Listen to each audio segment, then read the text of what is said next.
Bom dia a todos. É com grande alegria que estamos aqui mais esta manhã para darmos continuidade aos nossos estudos do livro Episódios Diários. Gostaria de me desculpar com vocês por ontem, né? A gente acabou atrasando, né, o envio do vídeo, não pudemos ter o nosso encontro presencial, né, virtual ali no YouTube, mas coisas de internet, coisas que nós não temos o controle. A gente só ficou triste, né, de não poder ter o bom dia que a gente sempre recebe, daquela troca de energias boas, mas coisas que acontecem, só para que a gente, né, tivesse ainda um pouquinho mais de gosto de estar aqui nesta manhã.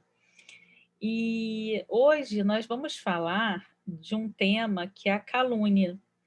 Então, a benfeitora Joana de Ângeles vai nos trazer uma reflexão que ela é bem clara, né, sobre a calúnia e o nosso comportamento diante da calúnia. Quer quando nós, né, estamos ainda, né, naquela vibração negativa de sermos os caluniadores, ou mesmo quando nós somos aquelas vítimas da calúnia. Então, a nossa reflexão dessa manhã, ela vai ter como tema, né, ante a calúnia.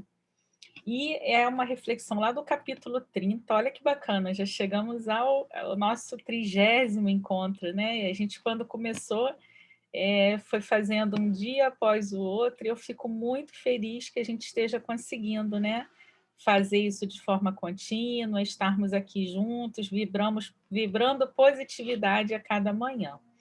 Mas vamos à nossa leitura, né?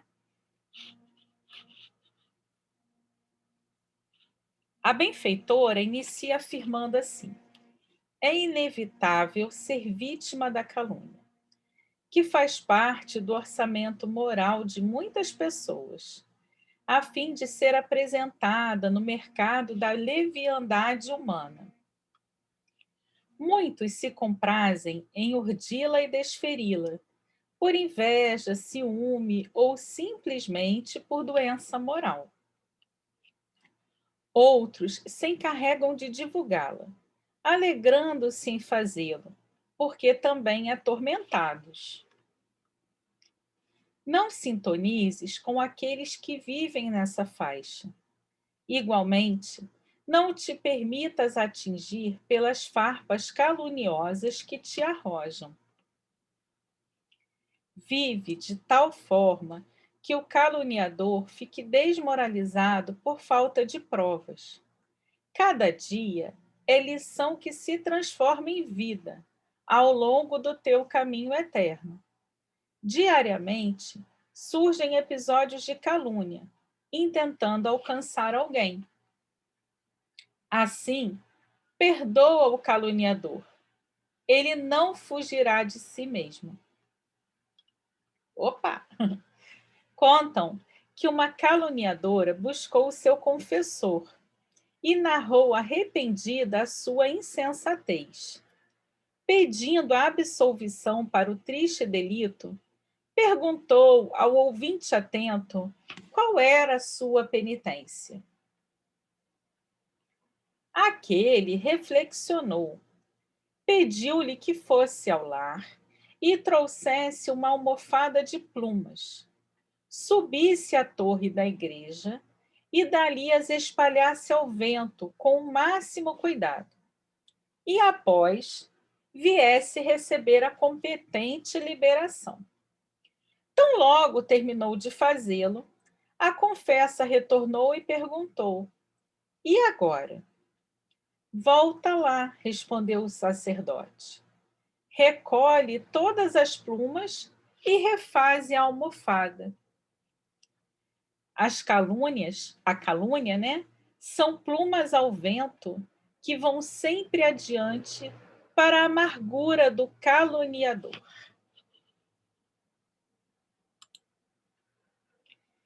Nossa, profundo isso, né? Quantas vezes nas nossas relações pessoais nós fazemos aquelas fofocas inofensivas que a gente acha que não traz mal nenhum a outro, né? mas que podem sim deixar marcas profundas e repercussões às quais nós não tenhamos controle. Porque uma vez a palavra, né, que ela é dita, ela vai tomando muitas vezes uma repercussão que a gente não consegue controlar.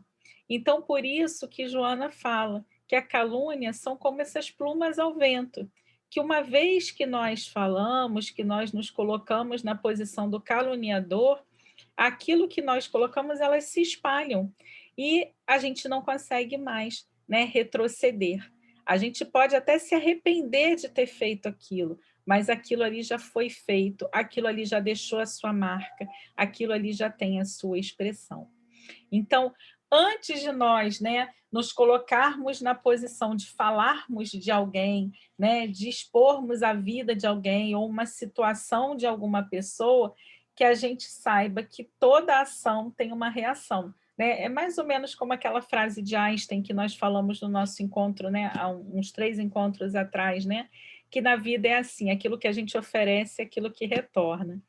Então, a gente precisa ter muito cuidado nas nossas colocações, na forma como nós nos posicionamos, até porque muitas vezes, né, a nossa forma de enxergar o outro, a conduta do outro, ela é muito baseada no nosso próprio estilo de vida, na forma como nós estamos vendo aquilo. Mas a forma como nós vemos não necessariamente é como é, porque nós não vivemos a vida do outro, nós não sabemos, né, as nuances ali daquilo, daquela atitude, do que faz aquela pessoa ter aquela determinada atitude.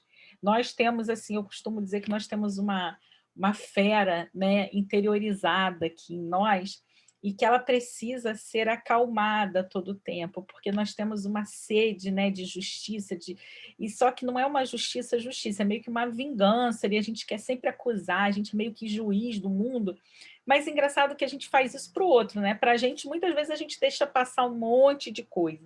Então, muitas vezes, coisas que a gente não tolera no outro, a gente tolera na gente, enquanto isso, esse trabalho deveria ser justamente o contrário. A gente deveria disciplinar a nossa conduta e aguardar que o outro tivesse uma expansão de consciência para que ele também disciplinasse a dele.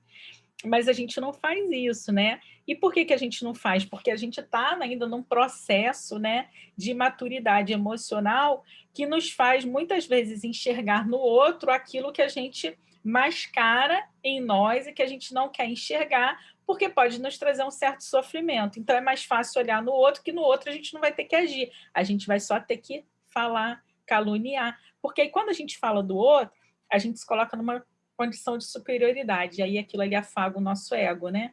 Então a gente fala, tá vendo fulano? Mas aquele fulano, nossa, ela falava tão bem dele, agora tá vendo como é que... Ah, quem nunca, né? Quem nunca? E ainda mais, né, quando a gente tem a explosão da mídia, quando a gente tem as mídias sociais, que a gente está o tempo todo olhando, todo mundo adora uma derrocada. E aí eu chamo vocês até para uma reflexão do cotidiano.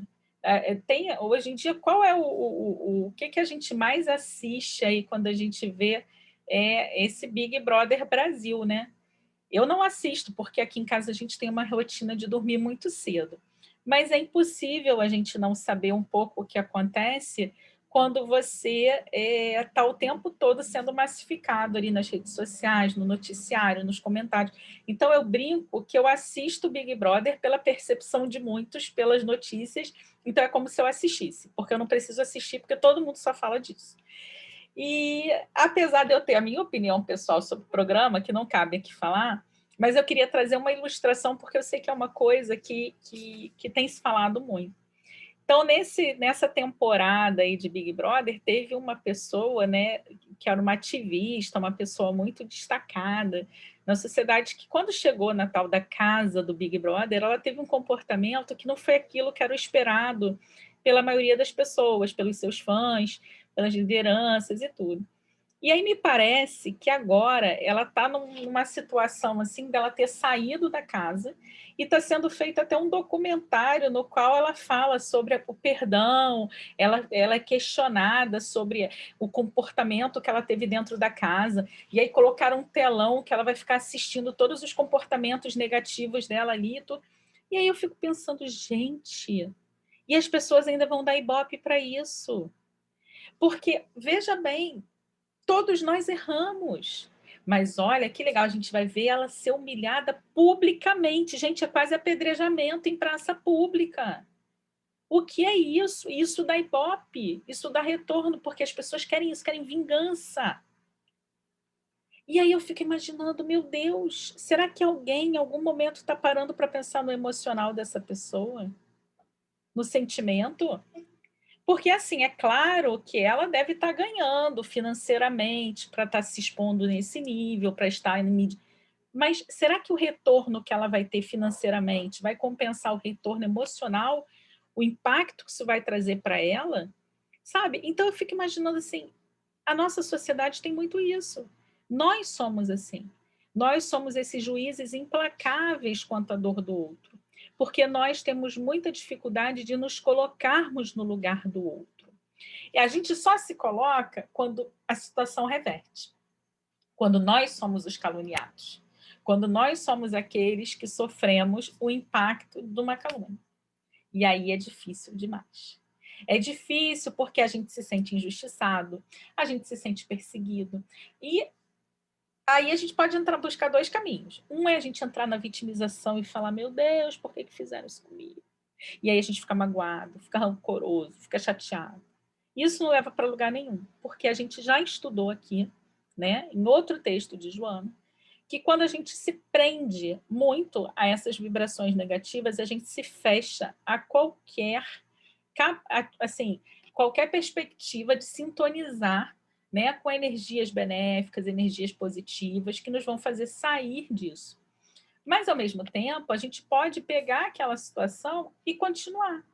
Perdoar o caluniador, entender que aquilo é a visão dele, que é o momento dele, e seguir a nossa vida de uma forma tão reta, tão constante, tão benéfica para nós mesmos, tão equilibrada, que vai chegar um ponto que a gente vai estar tão distante do caluniador que o veneno que ele fala não vai nem conseguir nos atingir. Então, é essa lição que a gente tem que trazer para as nossas vidas. Primeiro, não vamos ser os caluniadores. Vamos ter muito cuidado com as frases que nós falamos sobre o outro. A gente não calça o mesmo sapato do outro. Por mais que a gente ache sempre que a gente conhece bem uma pessoa, a gente nem sempre conhece. A gente não sabe pormenores da existência do outro que podem fazer com que ele esteja tendo aquela atitude que no momento é vítima da sua reprovação. Então você, ao falar, não fale nunca do outro. Se for uma atitude repreensível, que você sempre fale assim, não, eu não gosto de tal atitude.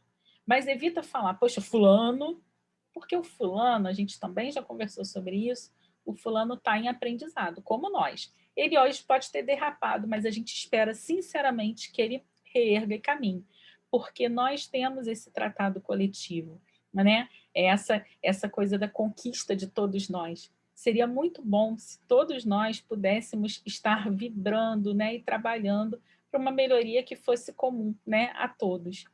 Mas a outra coisa é a gente não ser o caluniador, a gente não falar, não tentar interpretar o ato, e ao mesmo tempo, quando formos os caluniados, que a gente use, né, do perdão, porque a gente já viu aqui que o perdão traz alegria, traz serenidade, traz harmonia. Quando a gente guarda mágoa, é o contrário. A gente fica, né, com desarmonia, a gente fica com tristeza, a gente fica com angústia. E isso compromete a nossa própria saúde.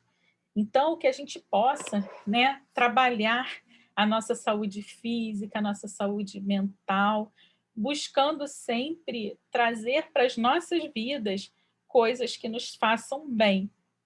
E faz parte, né, da nossa perspectiva, do nosso trabalho de vida, né, convivermos uns com os outros de forma benéfica, de forma que eu possa sempre ser aquela pessoa né, que ao conviver com um amigo, né, que alguém chegando diante de você, que saia melhor do que quando chegou. É tão bom quando alguém diz assim: poxa, eu cheguei e eu convivi com você, eu tive com você aqui uns minutos, me fez tão bem estar aqui com você, você é uma pessoa tão agradável. É tão melhor ouvir isso do que a pessoa sair e falar assim: ah, eu não aguento mais fulano, né? Eu saio de lá e tanta coisa, fica falando um monte de coisa, só fala mal de todo mundo. Desagradável isso, né? Que nós sejamos sempre pessoas agradáveis, boas, né? Que promovamos boas recordações, boas memórias na vida de todos e que possamos contribuir para um mundo melhor através dessas pequenas mudanças do cotidiano, que já começam, né, nesse simples exercício de controlar aquilo que sai de nossos lábios, principalmente quando for algo que se refere a algum de nossos companheiros de jornada, que a gente sempre só fale aquilo que for para contribuir com a evolução de alguém, contribuir para a harmonia e para o equilíbrio geral.